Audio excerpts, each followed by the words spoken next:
welcome to another story time. I hope you're having a nice day. This is one of my favourite books and I cannot wait to share it with you. This book is called The Snail and the Whale.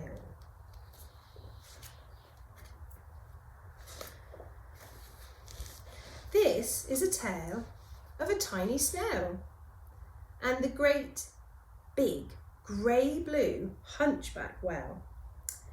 This is the rock as black as soot. And this is the snail with an itchy foot. The sea snail slithered all over the rock and gazed at the sea and the ships in the dock. And as she gazed, she sniffed and sighed. Oh, the sea is deep and the world is wide.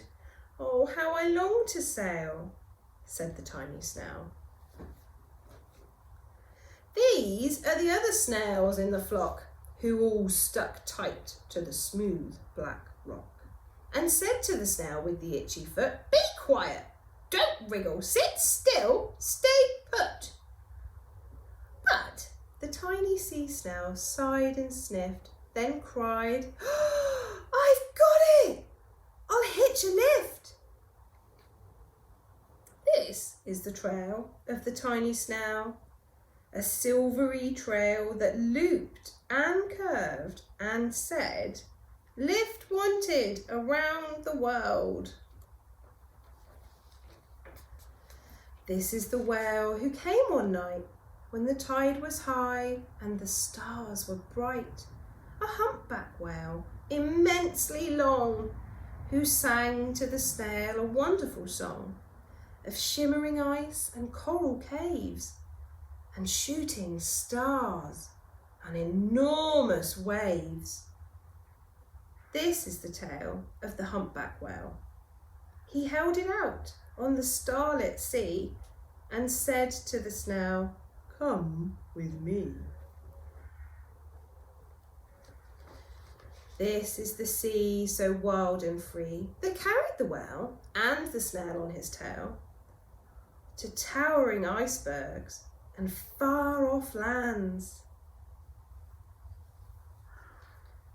with fiery mountains and golden sands.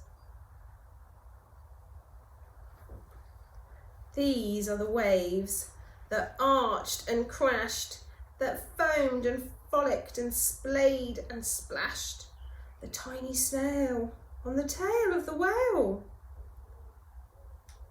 And these are the caves beneath the waves, where stripy fish with feathery fins and sharks with hideous toothy grins swam round the whale and the snail on his tail.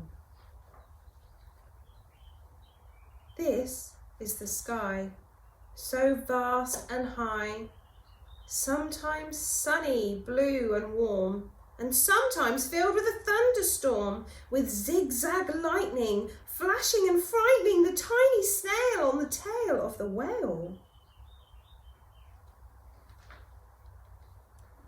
And as she gazed at the sea, the sky and the land, the waves and the caves and the golden sand, she gazed and gazed, amazed by it all.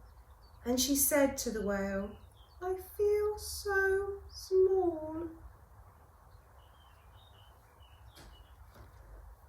But then came the day that the whale lost his way.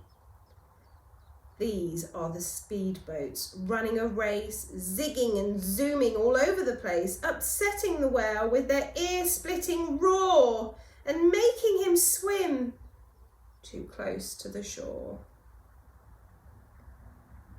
This is the tide slipping away. And this is the whale lying beached in the bay. "Quick, off the sand, back to sea," cried the snail. "I can't move on land, I'm too big," moaned the whale. The snail felt hopeless and terribly small. Then, "I've got it," she cried, and she started to crawl. "I must not fail," said the tiny snail. This is the bell on the school in the bay, ringing the children in from their play. This is the teacher holding her chalk, telling the class, "Sit straight, don't talk." This is the board as black as soot. And this is the snail with the itchy foot. "A snail, a snail!" The teacher turns pale. "Look," say the children, "it's leaving a trail." This is the trail of the tiny snail, a silvery trail saying, "Save the whale!" These are the children running from school, fetching the fireman and digging a pool, squirting and spraying to keep the whale cool. This is the tide coming into the bay, and these are the villagers shouting "Hooray!" as the whale and the snail travel safely away. Back to the dock and to the flock on the rock, who said, "Oh, how time's flown," and "Haven't you grown?" And the whale and the snail told their wonderful tale of shimmering ice and coral caves and shooting stars and enormous waves, and how the snail, so small and frail, with her looping, curling, silvery trail, saved the life of the humpback whale. Then the humpback whale held out his tail, and on crawled snail after snail after snail. And they sang to the sea as they all set sail on the tail of the grey-blue humpback whale. I hope you enjoyed that story. It's one of my favourites. I love imagining all the adventures that the snail and the whale go on. I hope you have a good day, and I'll see you soon. Bye-bye.